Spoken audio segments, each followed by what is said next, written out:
This morning, the holiday travel mess.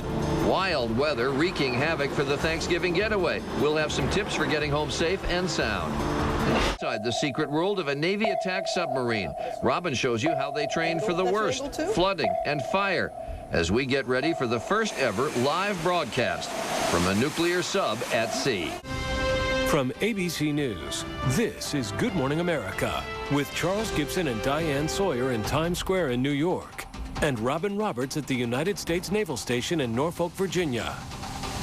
So excited about Robin's big dive, and Good Morning America. It's Tuesday, November 22nd, 2005. It is a spectacular, gorgeous day aboard the USS Scranton, which is part of the fleet on the war against terror. In a little bit, I'm going to introduce you to the submarine's captain. He is Michael Quinn. He's in command of 165 men, and they all have a special job to do right down there, and we're going to introduce you to them. It is amazing the work that they do, and that world, I'm telling you, is totally alien to the mere mortals that we are to see what they're doing. And 800 feet at least it can dive to this submarine. And so we're going to tell you about the dangers, the high technology, everything that goes on being aboard this nuclear-powered fast attack submarine. So a lot to share this historic morning on Good Morning America. Firing tube 1, stand by. Fire. From firepower to intelligence gathering, 8-5, Foxtrot 1. to its greatest weapon, silence. Submarines continue to serve a vital role in U.S. security. The mission remains the same as ever, keeping America secure by denying hostile forces navigation of the sea, detecting and engaging enemy vessels, and delivering special forces to hostile regions without detection, and pulling them out when the operation is complete.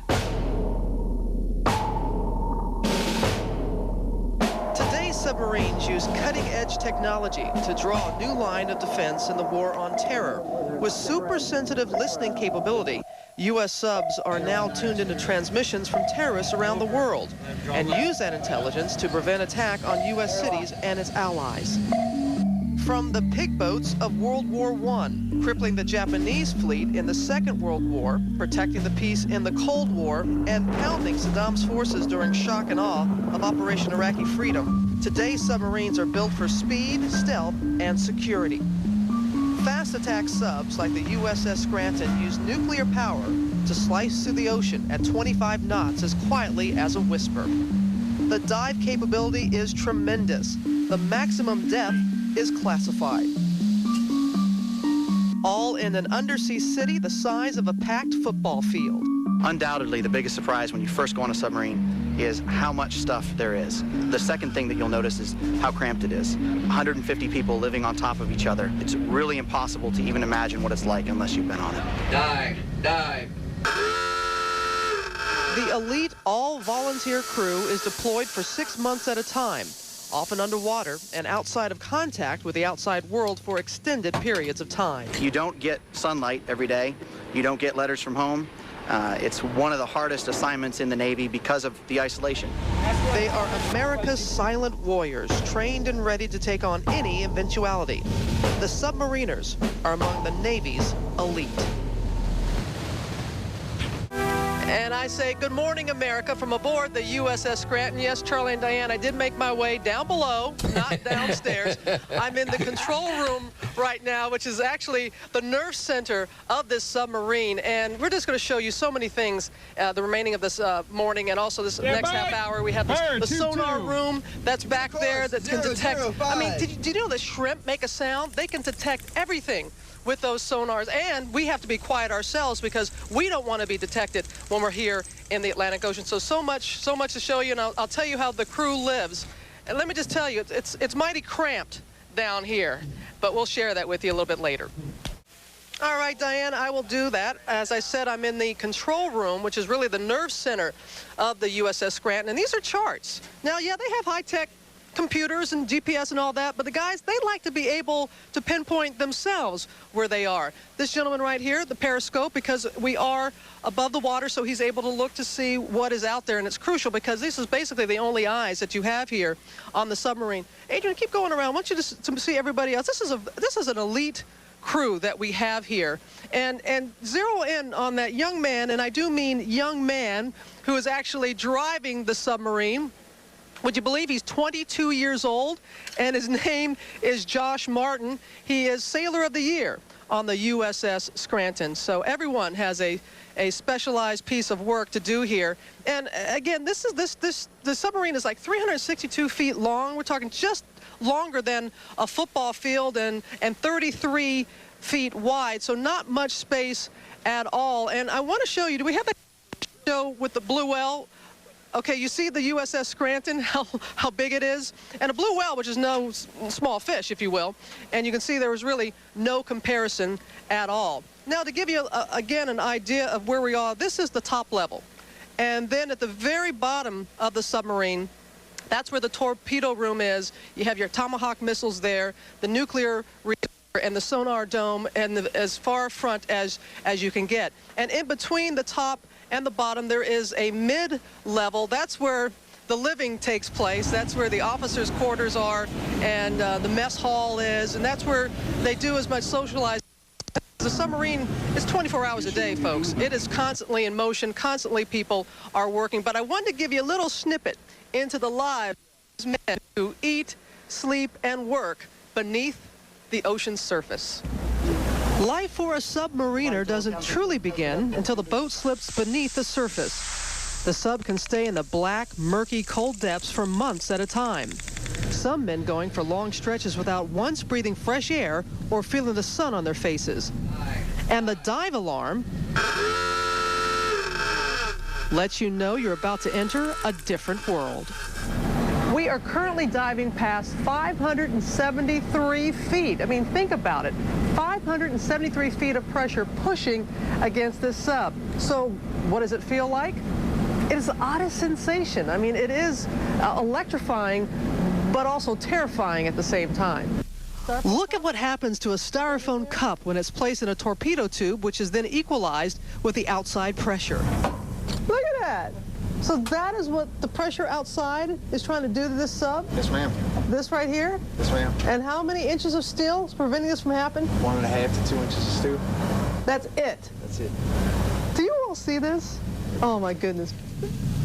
And the silence, it is eerie. Now, you would think there would be creaking and groaning of pipes, but there is nothing but the hiss of the vents blowing breathing air. The submarine's only defense, after all, is its stealth. Come over. Being out on deployment for 6 months gives sailors a time to adjust. 6 months at sea, that's a long time to be away from your family, your children, your wife. You know, it never gets easier. It's extremely isolating. The reason they put up with this is these guys, by and large, are patriots. You know, they believe in the mission, they believe why we're out here, and it's real to them. 6 months, sealed on a sub, sharing the same space, the same air, the same germs. When one person gets sick, everybody gets sick. We call it the creeping crud, and it makes life miserable. I got it from someone else that was sick. It's no fun. But there are some pretty shocking similarities to surface life here below the water. They get haircuts every once in a while. They watch movies in the crew's mess when they're not on watch. Every week, they spend time doing the dreaded chores, cleaning the sub from top to bottom. Saturday night is pizza night, everyone's favorite. Even the captain manages to fit in a few holes of golf. Xbox golf, that is. Sights they don't see, the sounds they don't make.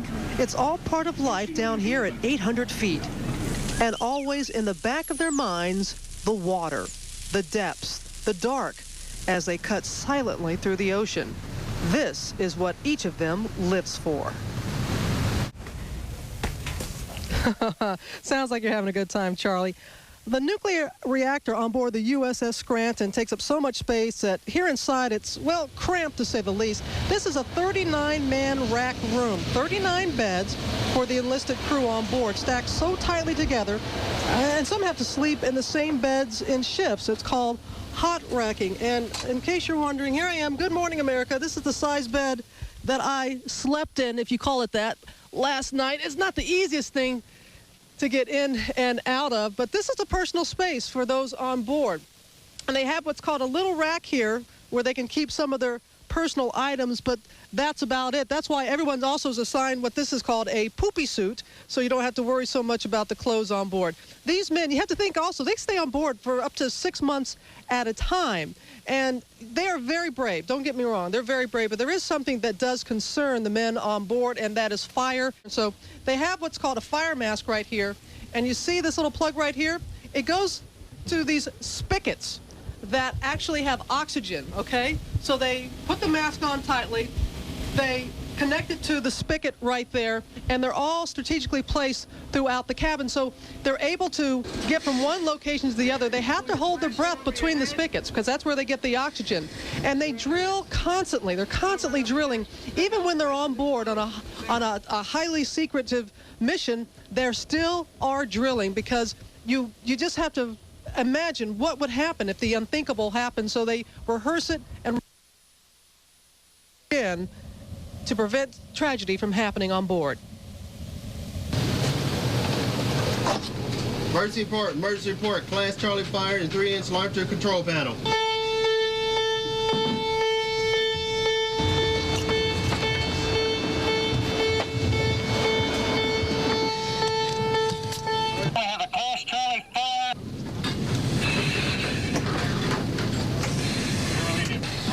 Side to side, side to side.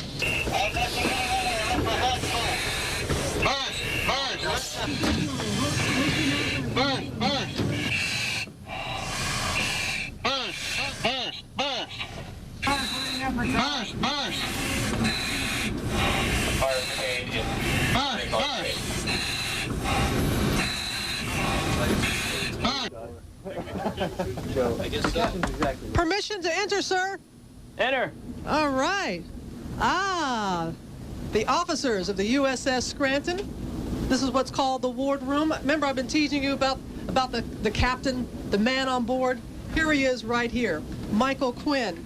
Hey, sorry about that, Adrian. I'm telling you, it's camp quarters. How do I keep saying this? How are you? Now, you're the only man. No, please stay seated, sir. You're the only one that can sit in this chair, correct? That's correct. It's a Navy tradition that the captain has the special chair at the wardroom, and this is the chair. Even if there's some people on board, I don't need to say that outrank you, but they still can't sit here. No, they follow the tradition and they sit other places. How's this been for you? I know that you've been, this is your life, and people are asking to be here 6 months at a time, nothing but men. How do you guys do it? Well, it's pride of service. You know, each member of the submarine force joins to make a contribution to the global war on terrorism right now, and that's what each one of them has done. And I'm very proud of the crew, the skills, the motivation of the crew, the training. It's one big team, one big family when we're underway, and I'm very proud of them. And I'm delighted that you invited me on board, but I have to bring it up like I did with Munns yesterday. No women, no women, no women in the submarine duty. No, she's peeking through, but no one is allowed, I should say no one is assigned submarine duty, and women are allowed in other countries, but not here in the U.S. to serve on submarines. Why is that? Well, the women on the submarines is a policy issue obviously decided above me. It is not a capability issue, it's a habitability issue. And the habitability issues on a small submarine associated with mixed gender crews, I'm sure you can appreciate those problems that after being on board for the time that you have been. Well, you all have been so kind to the whole crew here and everything like that, and you all the missions that you go on. We have video of when the USS Scranton went under the ice. Can you describe that to us? Well, I've been under the ice on a different submarine, but it's very quiet. It's very eerie, but it's also very exciting. You get to see things that you just don't see any other places, and you recognize when you surface at the North Pole that not many other people have done that. What's been the most memorable assignment for you? Absolutely this one. Because I'm on board, right? Yes, ma'am. No, you're not. You said. And Diane, you were asking earlier about, if people get a little seasick and stuff like that. I don't know if you can see this little patch that's beyond, right back of my ear. That the seas were a little rough. Let's just say that they're a little rough yesterday. But when you submerge, which I found, it's smooth sailing once you're under the water. But it's just when you're getting out to the dive point. Yeah. It's a little dicey. Let's just leave it at that. Very much inside the sonar room here of the USS Scranton. We've said that silence is the greatest weapon. It's also the greatest defense, because when these men are on a mission and they're out in sea, even a slammed door can give away their position. So they have to be very quiet. But while they're being quiet, they're also listening as well. Doesn't it look like the Matrix when you see these graphics up here and everything? It looks kind of like the Matrix, but we actually can have some sound. And you said you have some sound.